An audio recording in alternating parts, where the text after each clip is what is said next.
Good afternoon. Welcome to this session of our Constitutionalism and Governance Experts Lecture Series, which, as we undertook some time back, will continue to be mounted by the law school in pursuit of our core objective, that is research and innovation. We are privileged today to have yet another guest speaker.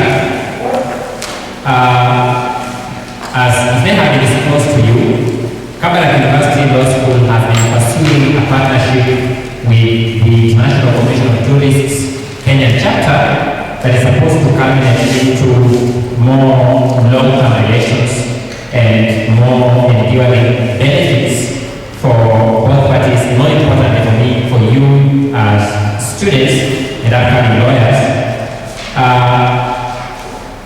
As part of that process of solidifying this relationship, it was thought wise and necessary to have the representative, the executive director of ICJ, on this occasion of the signing of the MOU between Kabarak Law School and ICJ, to also deliver some talk on his learning, his experience, and his thoughts on a very relevant subject, the international criminal justice.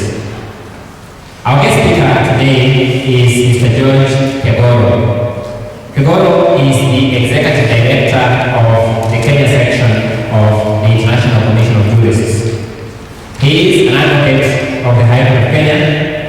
He holds degrees from the University of Nairobi. He is a fairly published individual. Those of you who read our weekend dailies will not miss out on George Kegoro's columns. But more importantly for me, among the areas he has published on international justice, anti-corruption, human rights, and the legal profession generally. Today, he is here to share with us his thoughts, his learning, and his experience on the interplay between the International Criminal Court as an institution and the Security Council of the United Nations as an institution. As students of international law generally and international criminal law in particular, I trust we find this discussion particularly interesting. I know Mr. Kegoro has come with a team from his office. I will leave it for him to introduce his team as an integral part of his delivery to us. Thank you so much, Mr. Kegoro. Let's start.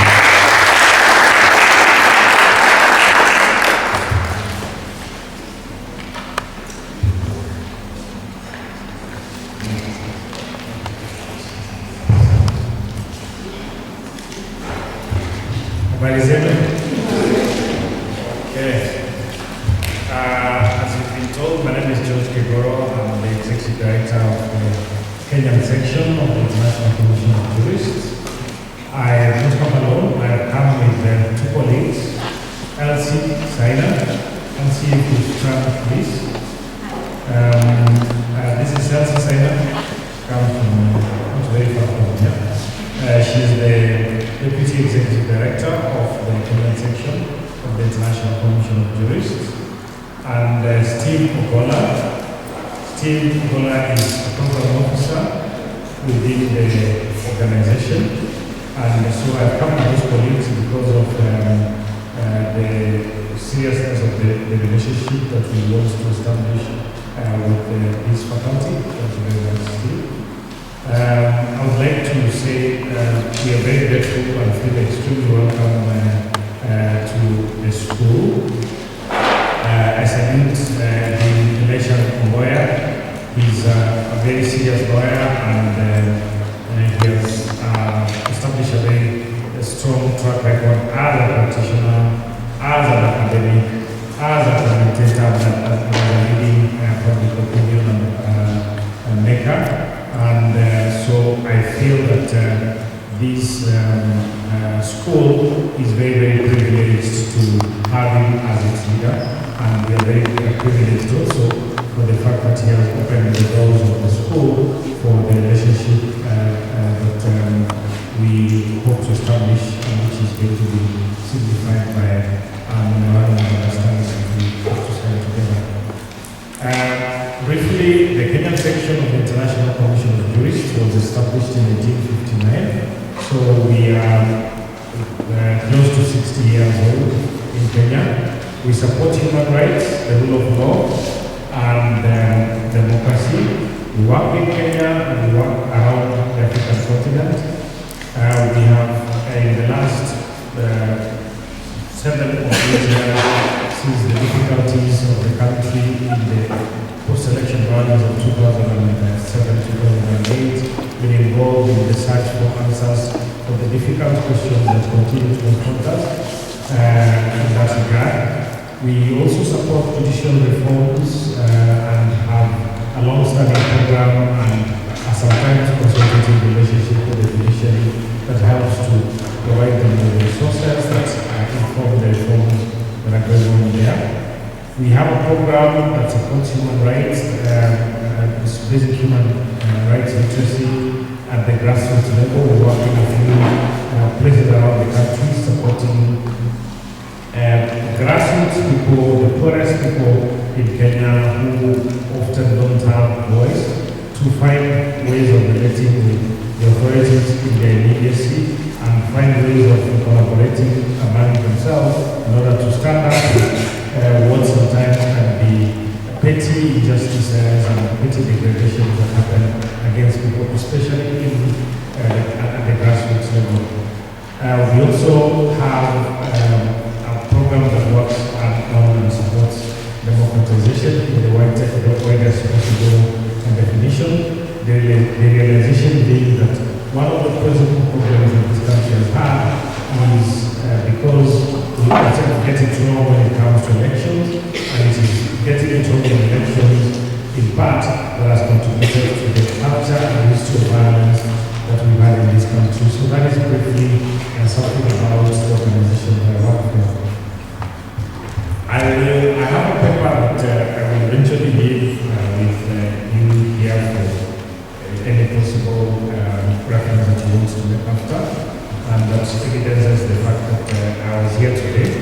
And I wanted to get some, to give you a brief set of remarks about the Security Council, in the role of the Security Council in the relationship between the African Union and the International Criminal Justice. That is a relationship that is currently fraught with difficulties, and I just thought I would share a few reflections on that relationship, which can help maybe perspectives that can help to analyze some of the problems that are going on in this country. Now, the Security Council has come and increased focus on the African continent in the context of the discourse on how to bring accountability for crimes that have been committed in the African continent, and that is something that you know. The International Criminal Court, the mechanism that the international community adopted for bringing accountability for atrocity crimes, has been active in Africa since 2002, when the Statute came into force. Thereafter, it is evident that Africa is the leading continent with cases before the court. In the context of these cases, the UN Security Council has come under discussion and some criticism, especially in connection with the power to refer cases, as it did with the situation in Darfur and Libya, to the ICC, and also in relation to the power to refer cases that are already before the court. Now, so the first question I would like us to address is what is the relationship between the Security Council and the ICC? I think you've heard or you know the Security Council.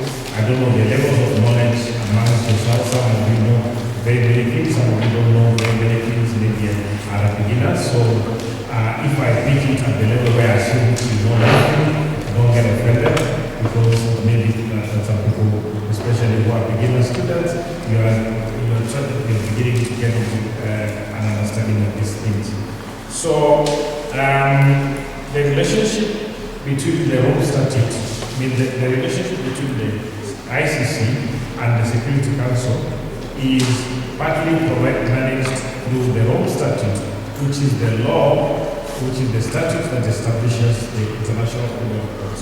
And there are three categories of that relationship. Now, the first category is, in accordance with the provisions of the statute, a situation in which one or more of such crimes appears to be committed is referred to the prosecutor. I mean, there are two ways, there are three ways of referring a case to the ICC. Now, the first way is if a situation arises where one or more of the crimes under the Rome Statute is committed, is referred to the court by a state party to the ICC. So that is one way in which cases get to the ICC. Some countries get to refer their own cases, like Uganda did, like the Democratic Republic of Congo has done, like the Central African Republic has done twice, like Ivory Coast or Cote d'Ivoire has done. So some countries refer their own cases to the ICC. The other way in which cases go to the ICC is where the Security Council, in exercise of its Chapter 7 powers, refers a situation before the ICC. So that establishes a formal relationship between the ICC and the Security Council. The fact that the Security Council can refer a case to the ICC. The third situation is where cases can be referred is where the prosecutor of the court, in exercise of what is called the proprietary powers under Article 15, decides to applies to the Pretorial Chamber to take jurisdiction in relation to a situation that he wants to bring cases to the court in relation to. That is what happened in Kenya, where Moreno Campo applied to the judges and said the situation that happened here in Kenya did not please you, and you wanted to start prosecutions, and the Pretorial Chamber allowed it, and that is how our Kenyan cases ended up before the ICC. Now, so we have already said that the ICC and the Security Council have a relationship because the Security Council is one of the gateways through which cases can end up before the ICC.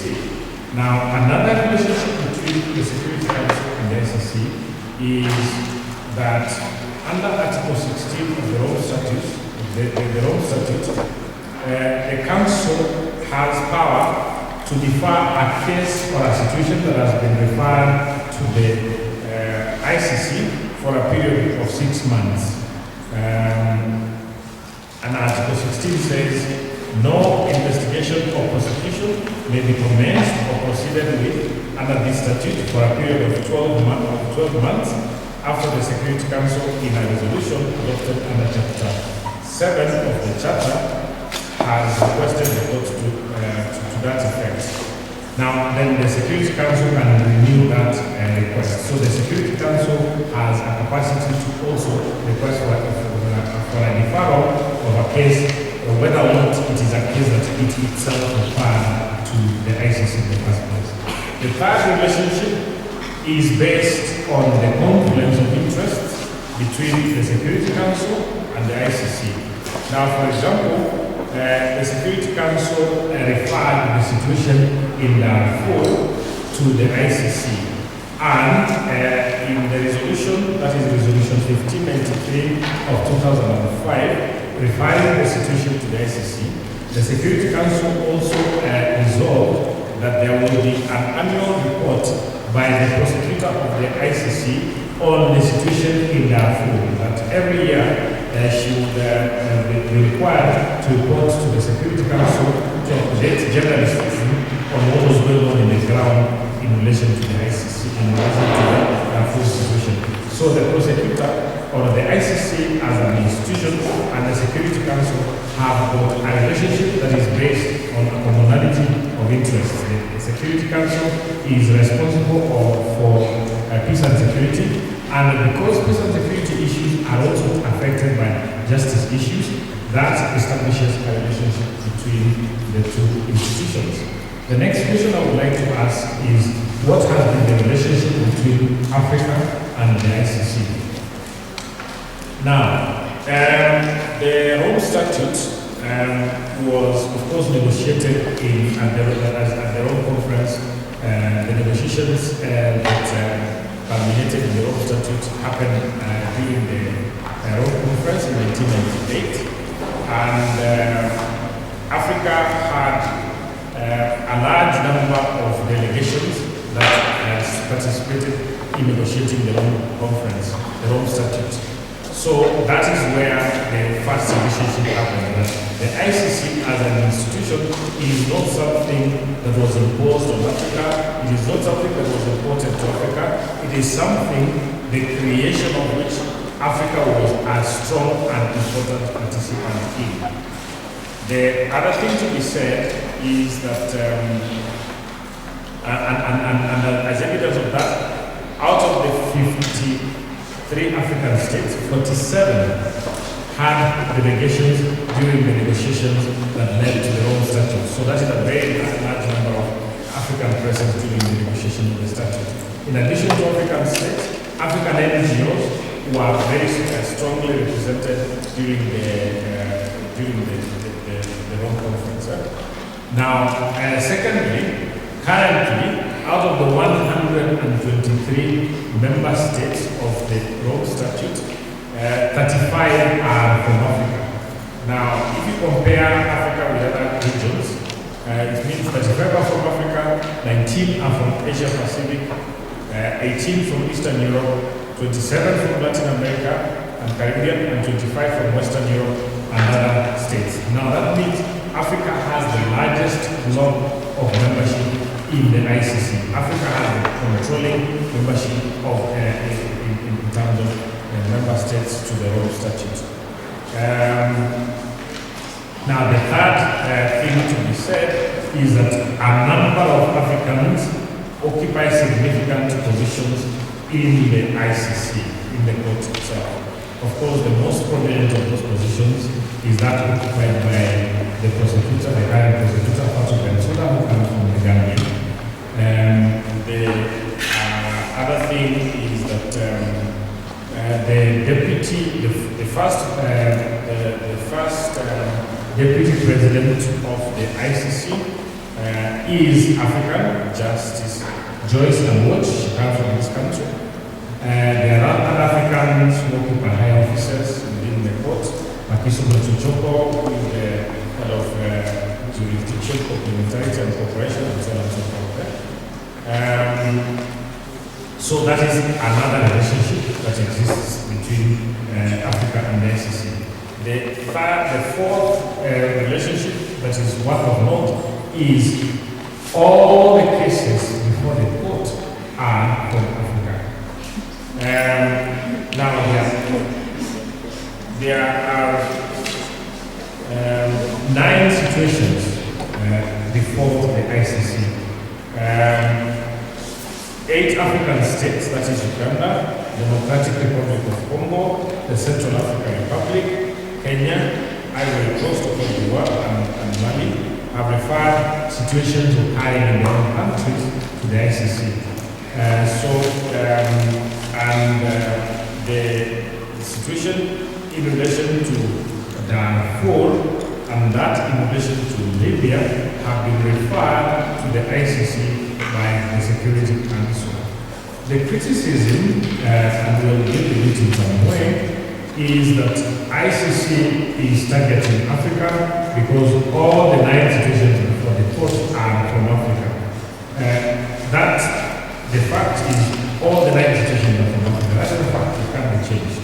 But it is also a fact that of the 9 situations, 7 have been referred to the ICC by the countries themselves.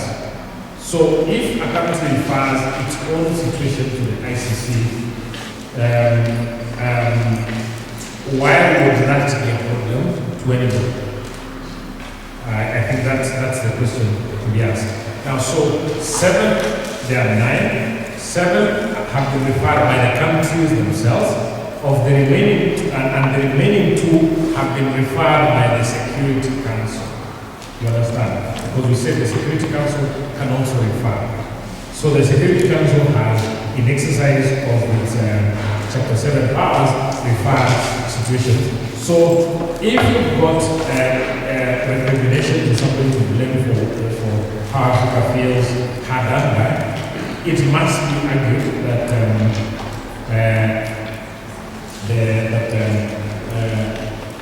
surely the guilty person here, if any, is the countries that have referred their institutions to the ICC and the UN Security Council, which is the other source of cases before the ICC. Now, I need to say something about the Kenyan situation. I've characterized it as a self-referral by Kenya. That is a controversial characterization, and I can try to justify it. When we had our violence in 2008, we called a mediation process. When we finished the mediation process, it ended up with the Waki report. The Waki report said either establish a local tribunal or give power to Kofi Annan, who was the chief mediator, to refer the Kenyan situation to the ICC. So Kofi Annan, in referring, passing the envelope and so forth to the ICC, he was exercising a mandate given to him by the African Union and the Kenyan state to do the mediation process in this country. So that is why I argue, and I know this is a controversial argument, that the Kenyan situation before the ICC is a self-referral by Kenya.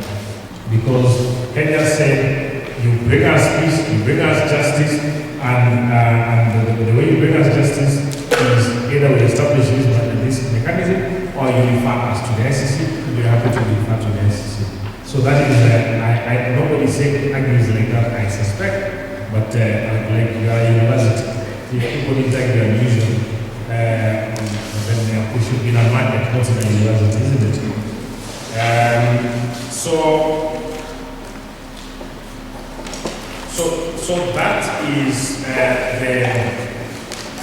that is the relationship between the Africa and the ICC. Now, when these cases have been referred to the ICC by the countries themselves, and in relation to,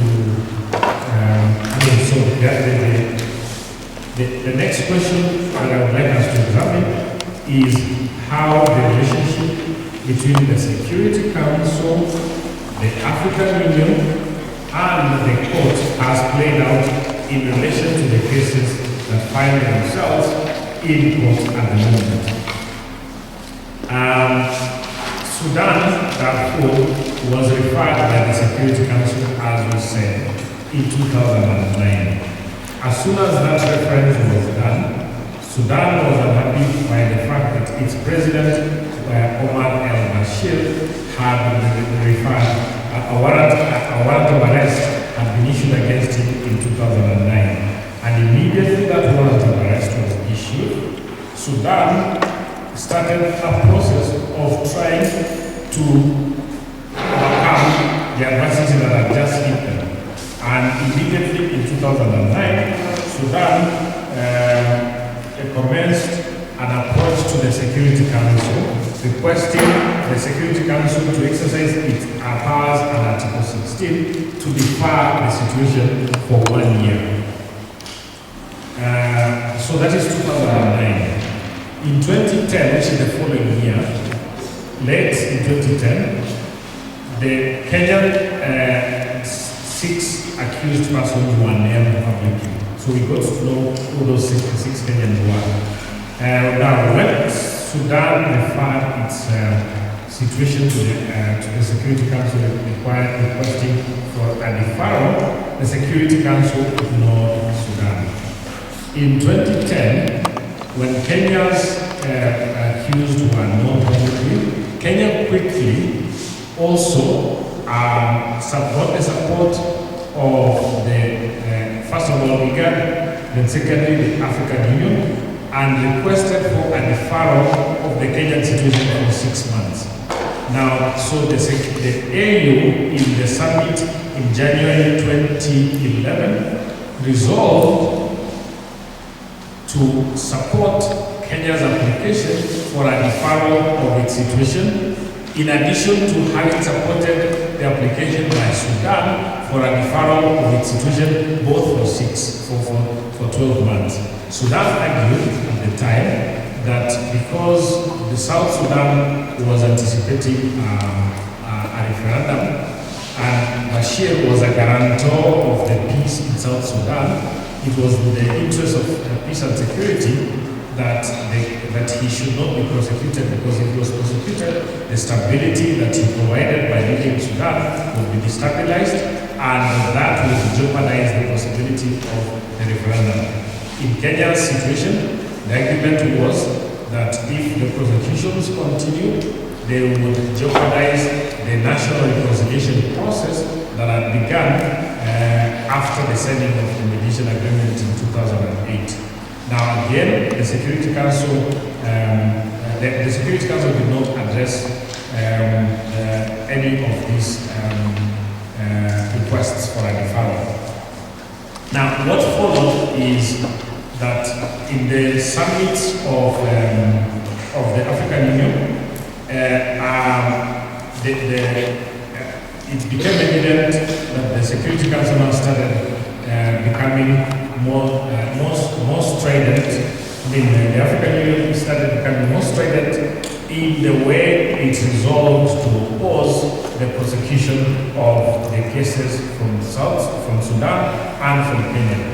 And so it started passing resolutions that contain the language to the effect that no head of state should be prosecuted while still in office. And it also passed resolutions to the effect that African states must not cooperate with the ICC in relation to the arrest of President Bashir at the time.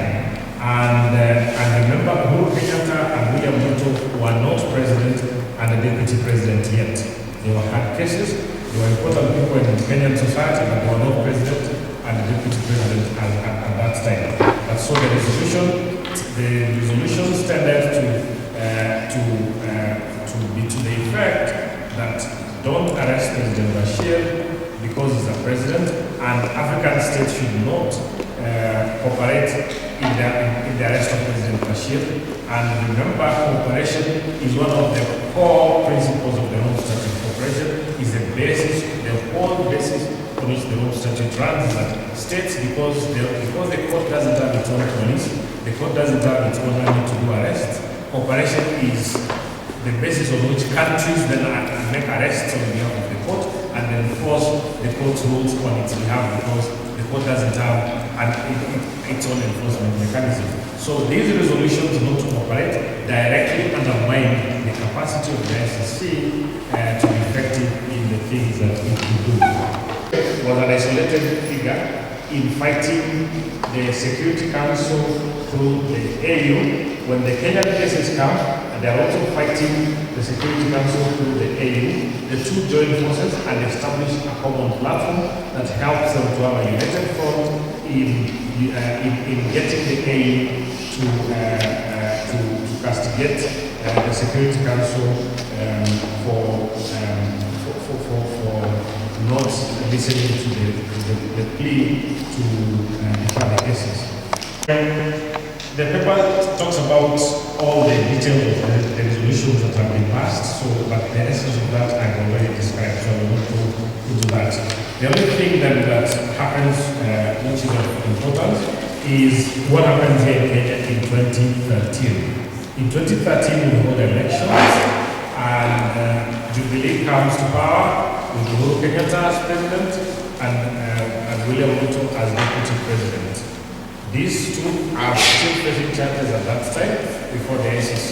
So you have a replica situation to the one in Sudan, where a president is now charged in Kenya and a president is charged in Sudan. Now, as soon as Jubilee took power, there was a new diplomatic offensive against the cases before the ICC.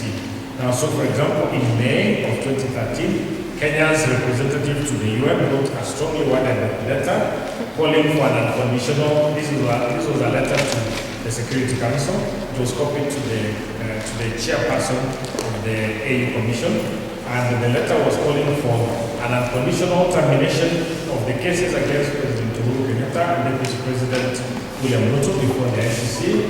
The letter was followed by another a week later, seeking an informal interactive dialogue between members of the Security Council and the representative of Kenya to the UN to further elucidate the content of the first letter.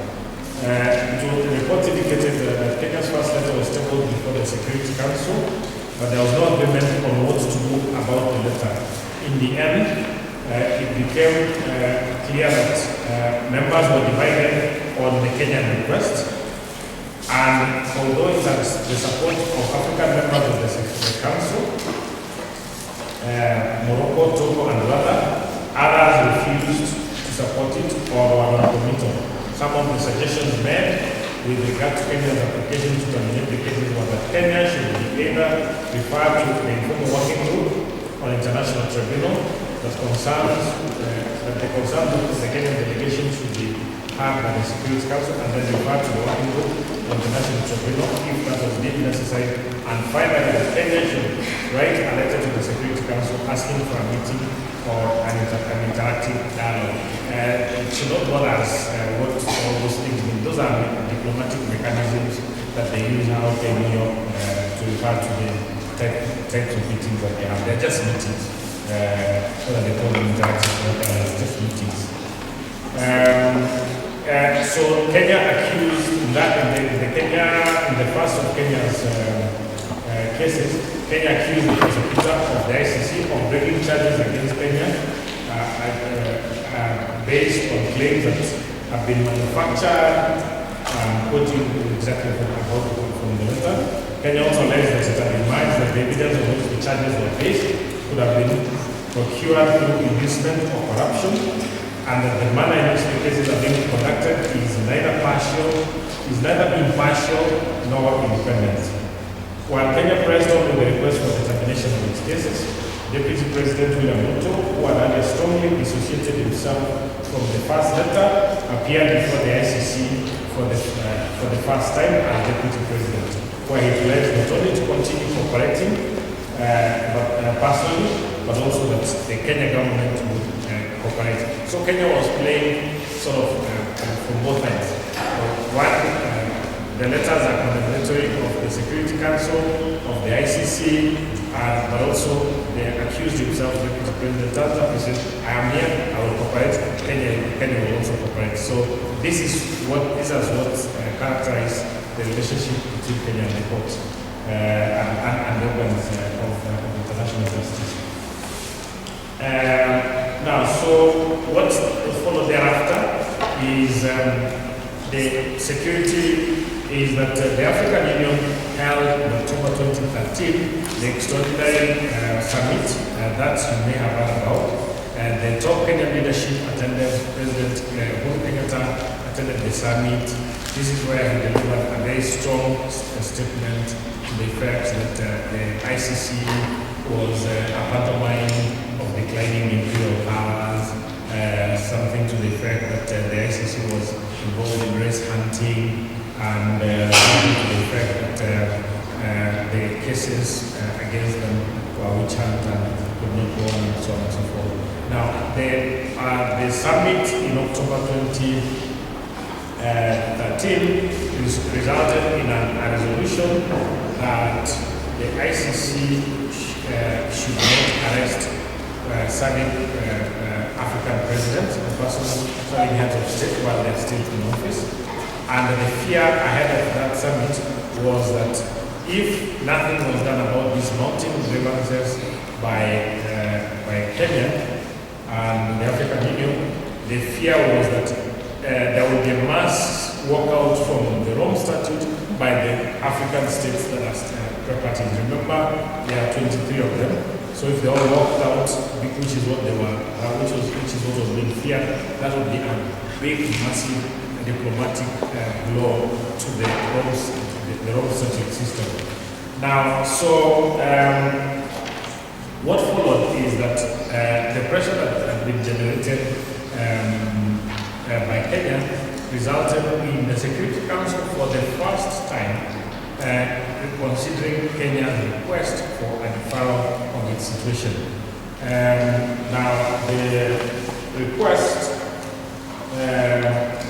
was considered by the Security Council, and the outcome was that it was did not receive sufficient support to be approved.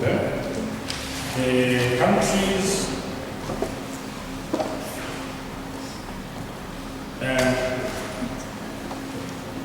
an almost evenly divided Security Council, lacking the requisite 9 affirmative votes, failed to adopt a resolution for a 1-year delay before the ICC proceedings against the President and Deputy President of Kenya. 7 Security Council members voted in favor of the text. Now, the 7 that voted to support the deferral were Azerbaijan, China, Morocco, Pakistan, Russia, Rwanda, and Togo. So all African states are supported by Azerbaijan, China, and Pakistan. And then none voted against, and 8 abstained. The ones that abstained were Argentina, Australia, France, Guatemala, Luxembourg, Korea, that is the Republic of Korea, the United Kingdom, and the United States. So the Kenya's request for a deferral did not get enough votes, and as a result, the deferral was defeated. So what then followed is that we had the 12th session of the Assembly of States Parties at The Hague, and that became an extremely stormy meeting because Africa felt that its grievances were not being taken seriously, and to placate Kenya and to placate the African Union, a special session was arranged to discuss the position of immunities of serving heads of state, presidential immunity, or head of state immunity, and international law. I attended that session at The Hague. That session lasted for the whole day, really, almost, because it was a very engaging situation. But it was the only thing that could be done to sort of get to clear the air about what was going on in relation to Africa's grievances. I'm coming to a conclusion, and the way I want to conclude is to say that the African Union has become a basis on which African countries have galvanized themselves to oppose the cases on trial from African states, particularly those facing the Kenyan president and deputy president and the president of Sudan. Contrary to what they represent, that they are unhappy with the trial of African cases, that is actually a fairly false argument. They're not happy with the trial of cases from Africa. They're only happy with the trial of 2 cases from Africa, that involving Uhuru Kenyatta, William Ruto, and Bashir. If you drop those, you can try anybody else. Africa has no problem with that. In fact, if you continue, nobody has ever talked about Joshua Saka. He's on trial. He's from Kenya, and there are no prayer rallies in the hell for him. But there are prayer rallies held by the First Korea. So we don't take cases against everybody else, and left the cases against Uhuru Kenyatta, William Ruto, and Bashir. If you dropped all the rest and left those cases going on, Africa will not be happy. And Africa never discusses all these other cases before the court. It only discusses the cases against those 3 persons. So the point I'm making is that there is a disingenuous argument that Africa is aggrieved by the trial of so many cases from the continent. Africa is only agreed by the trial of the top African leadership before the ICC. The other point to make its conclusion is the Security Council has, I think, made it more difficult. It has appeared aloof and disinterested and listening and arrogant, and that has created the very soiled relationship between itself and the African Union, and also then created a situation where something to galvanize the EU against, and that is what has created all this potency within the African Union, that is very unhappy with how it feels it is being treated. So what is the future of these cases? The future is very confusing. On the one hand, Africa has significant challenges around the conflict that happens, including the conflict that has been going on in South Sudan, that has left almost 100,000 people killed. And this is the most abominable types of conflict, but then you don't have justice following that conflict. So Africa is in actual need of mechanisms for justice like the ICC. But on the other hand, Africa is rejecting the ICC not because the ICC is targeting Africa, but because the ICC is targeting African political leaders. The point there is that the large-scale criminality is not completely removed from the involvement of African political leaders. You can't say that it is something that happens out there that has nothing to do with them. It does have something to do with them. There are many controversies about who did and who didn't, but nobody can argue that the events of conflict that occur out are removed from African political leaders. So what happens, what I characterize it is as a rejection by African political leaders of accountability against them. You can have accountability against everybody else, but none against us. So that means we're in a difficult place, and the existing justice mechanisms are unable to overcome the politics of on the one hand, the intransigency in the relationship between the Security Council and the African Union, in order to enable a situation where some justice can be delivered for the ordinary people of the African continent. So it's a difficult situation, and there are no clear answers, and I would like to hope that in the coming days, a basis for discussion can be found that focuses for a change on what are the real needs of the real victims of the crimes and the conflicts that happen on the African continent. Let me stop there, and I thank you very much for listening. Thank you so much, George. Could we kindly give George another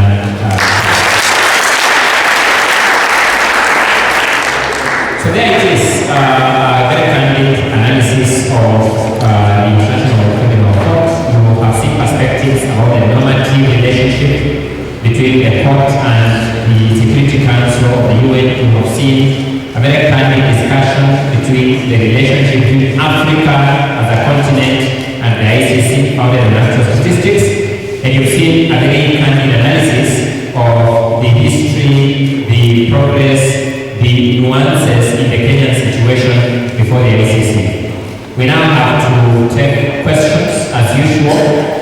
The presenter will answer a question at a time. We will get question numbers so that when your number comes, you ask the question, then you give the presenter an opportunity to answer it. As usual, when you get a question number, it's an opportunity to ask a question, not 5 questions. So, let me get whoever has a desire to ask a question to have their hand so we will get the question numbers. My question is, during this whole process and this whole trial, there's been a lot of talk about maybe working on the Rome Statute. So my question is, what do you think would be the main disadvantage that Kenya would incur if it was to work out the Rome Statute as a country? The Rome Statute is at one level an insurance. Law is at one level an insurance. You have a law that governs the situation, not necessarily because the situation has occurred, but because the situation can occur. So working out of the old statute means that Kenya will be working out of the benefit of the insurance that something like the Rome Statute has for the country. Before 2007, when we were very proud and saying these things of conflict happened in other places, not in Kenya, nobody thought it was going to happen to us, but it happened. It can happen again. And it has happened in countries like South Sudan, where they have massive conflict, but very little capacity in their own countries to deal with that conflict. So we kill each other until, well, there's nobody left to kill, because everybody's been killed. So the main advantage would be the assurance that the creation of norms gives would be taken away. But secondly, it would send a strong message that we are against accountability and to support impunity. That would be something that would be, I think, an insult to victims of the crimes that occurred in this country. And it is something that I would like to hope is not going to be a choice that we exercise as a country. I see those as the main reasons. Question number 2. Question is that we have 9 cases, out of the 9, most of them, in fact all of them are from Africa. So is it that there are many crimes in Africa in that where then the carcasses, the vultures gathered, or is it that the system of justice in Africa cannot work? Why is it that you're having only Africa, yet we know that crimes are everywhere in the world, in fact more in other continents like Syria than Africa? Why is it that Africa is giving all these cases? Interesting question.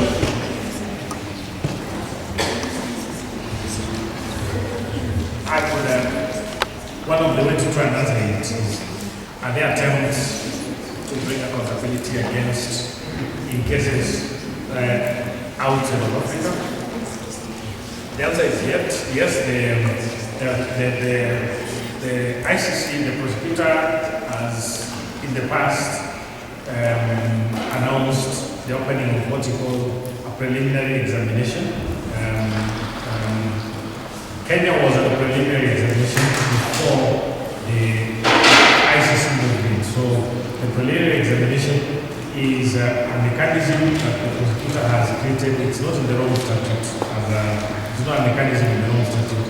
It's a mechanism the prosecutor has created for saying we are looking into the situation, sort of. So there are a number of preliminary examinations that have been announced. None of them has up to date matured into a case. There's a preliminary examination into Nigeria.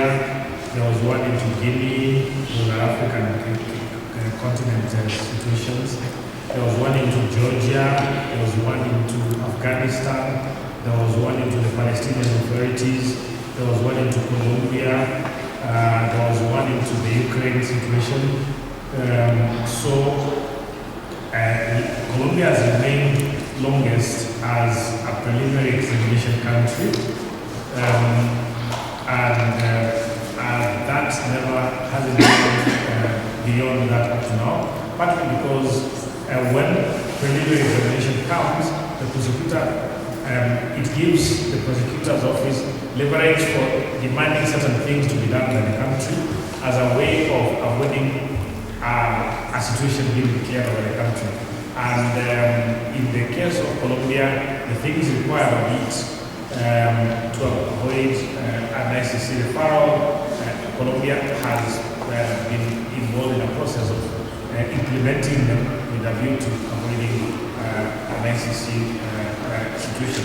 That is what happened in Kenya. The preliminary examination was declared here, and Kenya was told an actual local tribunal will look at the but that did not actually happen. So the answer is the crimes happen elsewhere.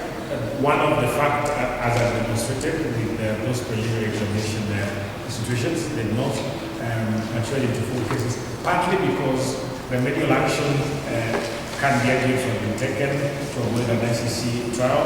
But also, of course, in the case of the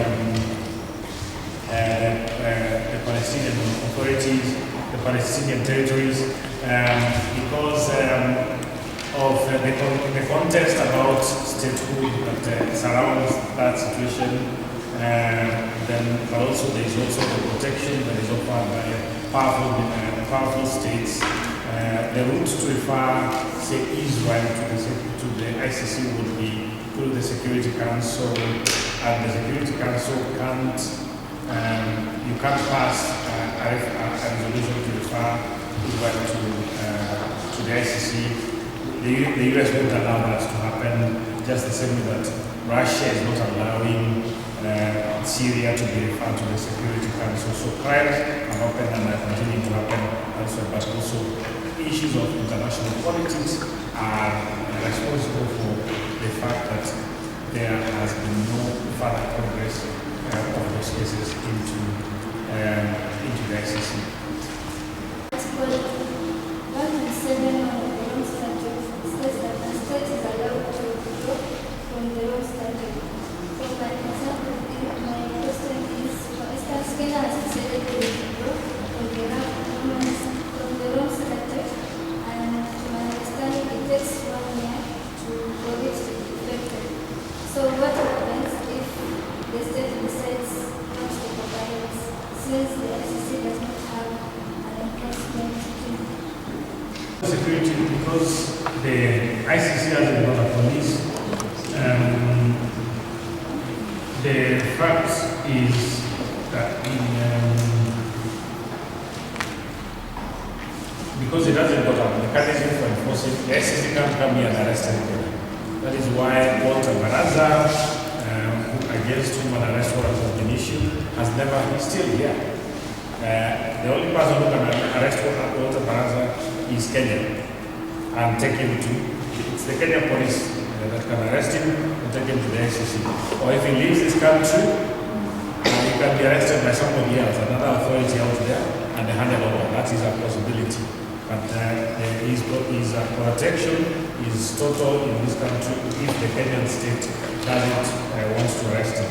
So her question is, what would happen if Kenya would do from the old statute with regard to the Kenyan cases? And my argument would be that the duty to cooperate in relation to the ongoing cases would not be affected by the withdrawal of those cases. What would be affected is the duty to cooperate in relation to any future cases. That first of all, the capacity for the court to have new cases in Kenya would be seriously compromised. The only route now through which new cases from Kenya can never end up in court would be through the route of a UN Security Council. And if Kenya is not at that point a state party to the Security Council, there will be no basis in law for holding Kenya to account for failure to cooperate in relation to any new cases that may arise after the withdrawal of the country. But my argument would be that Kenya will still be able to cooperate in relation to the existing cases, because our law does not affect cases that have already gone into court. Thank you for the lecture. Now, my question is, you said according to Section 7, whereby the Security Council and refer cases to the ICC. But when I look at the Security Council, some of the members in the Security Council are not significant to the Rome Statute. Now, but they are the ones who are mandated to refer cases to that particular body if they don't believe in it. They don't believe in ICC, that is the reason why they are not significant. So, in that particular case, are we finding that now ICC, the decision that now passed by ICC, can you say that ICC is independent and the decision that are going to be made there are effective? Because you know the divide that is there in the Security Council between the two opposing sides. Russia on one side and China, and also you have the USA and the Western country. We have any objectivity with this, the ICC and the body. Of the 5 permanent members of the Security Council, only France and the United Kingdom are also states parties to the Rome Statute. The United States, Russia and China are not. In fact, the United States during the Bush administration carried out a very high-profile campaign against the ICC and against the Rome Statute. It concluded bilateral immunity agreements with several countries. The effect of a bilateral immunity agreement is that that country is obliged not to cooperate with the ICC on the basis of that agreement if the person accused or charged before the ICC is a US citizen. The fear that George W. Bush had was that the ICC was going to be a tool to be used to prosecute Americans for crimes that they have committed abroad. So a mechanism to ensure that that fear was minimized was the conclusion of these bilateral immunity agreements. So the United States, in particular, has actively fought the ICC in its own right, even though it is a security, it's a permanent member of the Security Council, and even though it has actively participated in referring other countries to the ICC, even though it has also, since Obama became president, changed its position in relation to the ICC significantly, throwing down the earlier criticism, significantly also recommending the Rome Statute as something that should be considered by other countries as a mechanism for justice for themselves. So that is the heart of the contradictions of international politics. And one of the struggles that precedes the current politics of ICC, AU, Security Council relationships is a struggle about the reform of the Security Council that is supposed to validate the membership of the permanent members, the permanent membership of the Security Council. The agreement is that the 5 powers as at the end of the Second World War that ended up in the Security Council, that is no longer representative of where global power is. Global power shifted. The BRICS, Britain, South Africa, and Brazil. I mean, South Africa, Brazil, and these other BRICS, there are 5, have since come and should get a seat in the Security Council on a permanent basis. There is what they call the Eswelini formula, which is supposed to have been Africa's proposal on how to reform the Security Council. Africa demanded 2 permanent seats, and there have been other formulas and other discussions. The problem always becomes that within themselves, they can't agree on what proposal to present. And it also becomes that it's very easy for the permanent security members to manipulate those divisions. So if Africa is going to say, give us just one permanent seat, who is that going to go to? There will be disagreement within Africa. South Africa will say it is us, Nigeria will say it's us, Kenya will say it's us, Egypt will say it's us. And in that case, everybody else might say, go and think about it. In the meantime, until you think about it, let's have the status quo. So there is a discussion and discourse about Security Council reforms that is partly reflected by the questions that we're discussing, but also partly reflects the unfairness of international politics when these are applied to justice matters under the Rome Statute. So the conjunction for the Rome Statute is where it meets international politics in the form of the mechanism for referral to the Security Council by the Security Council for cases to the ICC, and the fact that the Security Council also has a power to defer cases that have been referred to the ICC. I think that is where the comparison of international politics hits international justice. Justice is controversial, it's all right, but when it hits politics, which is highly controversial, the controversy is unresolvable. The ICC tries crimes against humanity. So the ICC tries people who propagated such crimes. So what remedy does the ICC have for the victims of those crimes against humanity? Does it provide a compensation? Does it provide housing for the victims? For instance, those who are staying in the IDP camps. What has the ICC done for the victims of these crimes against humanity as it purports to sort of convict the people who caused such crimes against humanity? The question to your, the answer to your question links up with an additional consequence of withdrawing from the Rome Statute, and I talked about that in your first question. I talked about what message will we be sending to the victims of the crime. We'll be sending a message to the fact that they don't matter.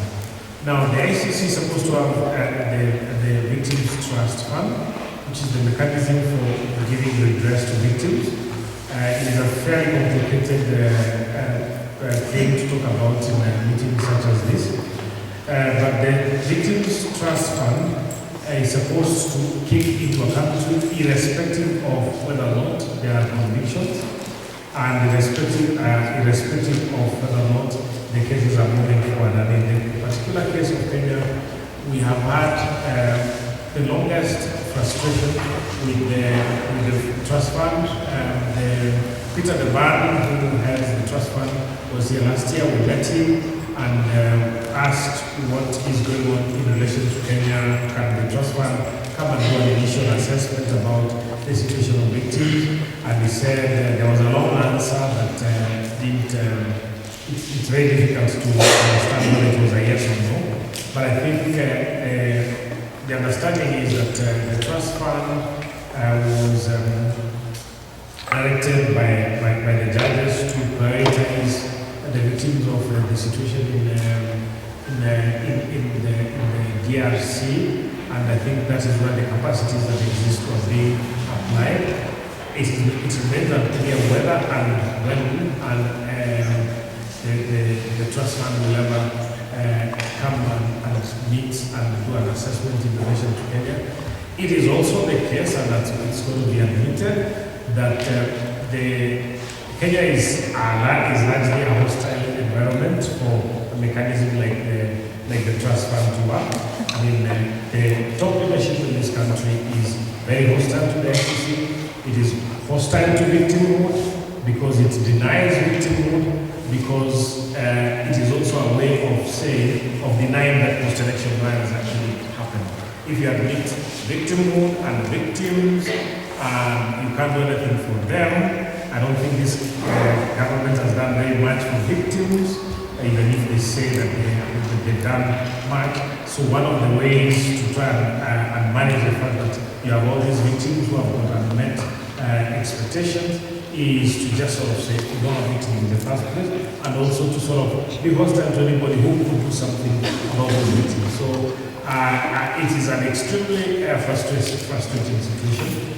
We may be unable to agree who caused the violence of 2007, who is responsible for the violence of 2007, who was bad and who wasn't bad, but we shouldn't be unable to agree that violence produced victims. It did.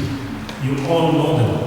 It produced huge amounts of victimhood. We should have agreement that those victims exist among us, and they should have a basis for a discussion on how some kind of clothing in dignity of those victims can be done. But as I said, acknowledging victimhood is, in a sense, also accusatory of authorities. It is accusatory of the persons who may have contributed to the fact that those victims exist in the first place. So the better thing, politically, the more tempting thing politically is to say victims don't really exist. Everyone is fine, we're always fine. Who is talking about violence in this country, which violence, nothing happened here. We've always been fine. I think that is the message that is being sent politically. Thank you very much. First TV station, Mr. Mwaya, Mr. Sakari Mr. Mwaya raised an issue that during campus investigation there was enough evidence. Later, during Ms. Minnesota's investigation, there was no evidence. So do we allege that there is a process in ICC where evidence is depreciating value, or there is a process where evidence is not in ICC?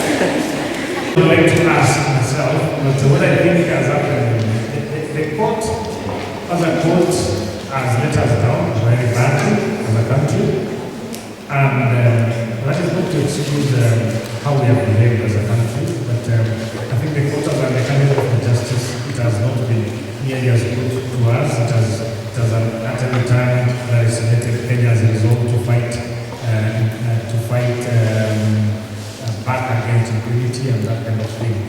But this is my answer or my guess. Ocampo was doing incremental investigations.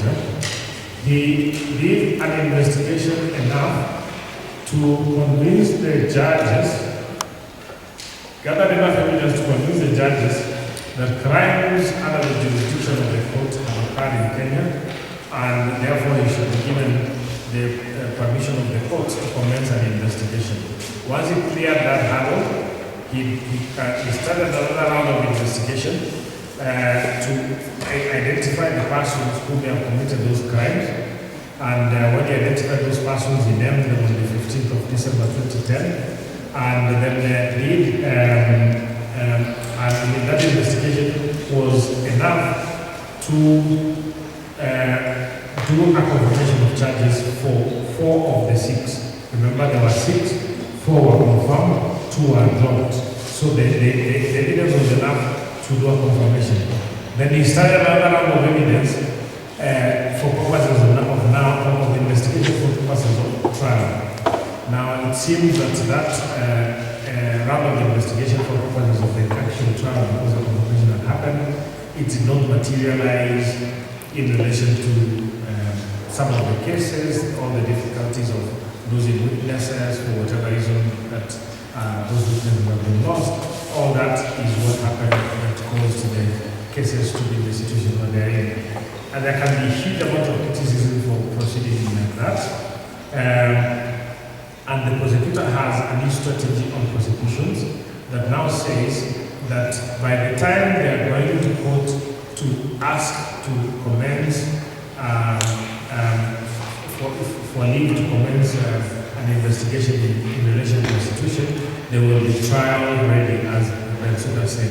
There will be trial ready by the time they appear before the court, rather than being carrying out investigations on an incremental basis. The other change they've made is to the prosecution policy, is to say that Ocampo had what we are calling targeted investigations, sort of saying so and so. They look like, from the available information, they look like they could have been involved in the situation. Let's just sort of follow them in depth and find out whether there is a basis for charging them. So that is according to the analysis, that is how the investigations were done.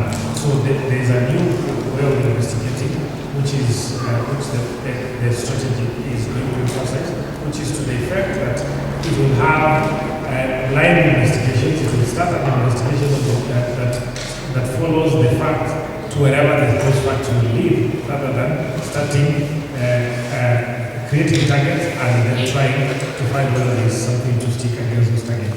Whether or not that will work, whether or not that is an improvement, I don't know, but it is of course part of the criticism of how Ocampo ran the show when he was the prosecutor.